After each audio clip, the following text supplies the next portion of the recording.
Israel's main ally, the US, has kept up its support while expressing concerns over the growing casualty toll and humanitarian crisis in Gaza. However, despite a spurt in casualties on the Israeli side too, Prime Minister Benjamin Netanyahu has vowed to fight until Israel reaches its goals. This comes after Israel lost 14 soldiers over the weekend as it continues with its ground operation in Gaza. So far, Israel has lost over 152 soldiers in the war.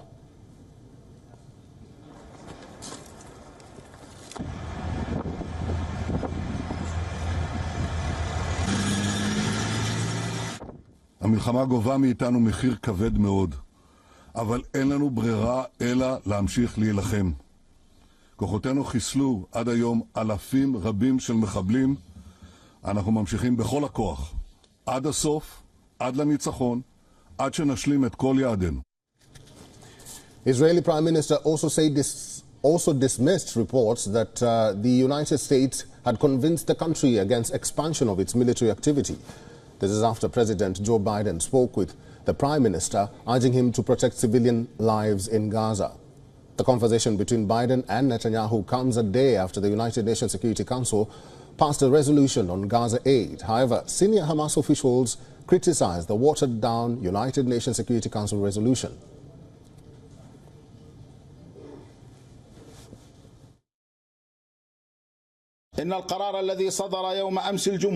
The resolution issued yesterday, Friday, December 22, 2023, by the UN Security Council, which calls for expanding the entry of humanitarian aid into the Gaza Strip and monitoring it, is a weak decision and an insufficient step that does not meet the requirements of the catastrophic situation created by the Zionist terror machine in Gaza. Meanwhile, smoke fills the sky over Gaza as air and ground offensive continues across the enclave. In the latest casualty update from Gaza's health ministry, over 20,400 Palestinians have been killed and 53,320 wounded in the Israeli offensive. Now, according to the IDF, an Israeli fighter jet struck and killed Hamas leader Hassan Atrash in the Rafah area in southern Gaza. Atrash was responsible for the trade, production and equipping of the military arm of Hamas. The Israeli army also released footage that it says shows its operations around the Isa area in the Gaza Strip, as well as airstrikes on different Hamas targets. Another video released by the IDF shows Defense Minister Yoav Gallant and Emergency Minister Benny Gantz visiting troops in northern Gaza. Israeli military spokesperson Daniel Hagari said that his country's troops were fighting in complex areas in Han Yunis. He claimed that as a result of Israeli operations to destroy tunnels, many militants were emerging above ground and firing at Israeli forces.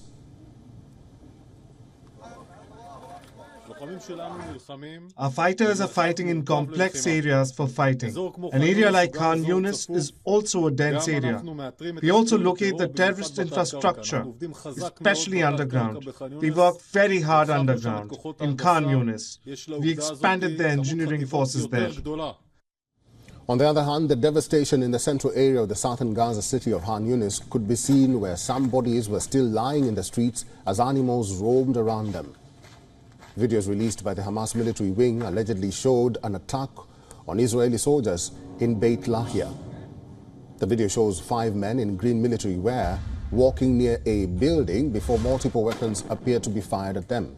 Thousands of people took to the streets in pouring rain in Tel Aviv to support families of hostages held in the Gaza Strip. A rally also took place in Tel Aviv to protest against the Israeli government and Prime Minister Benjamin Netanyahu.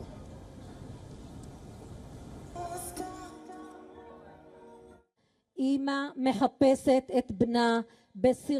what country does a mother look for her son in horror videos and pray that he was kidnapped by a murderous terrorist organization? In what country does a mother discuss with her son's friend whether it is better for him to be kidnapped or for him to die? WION is now available in your country. Download the app now and get all the news on the move.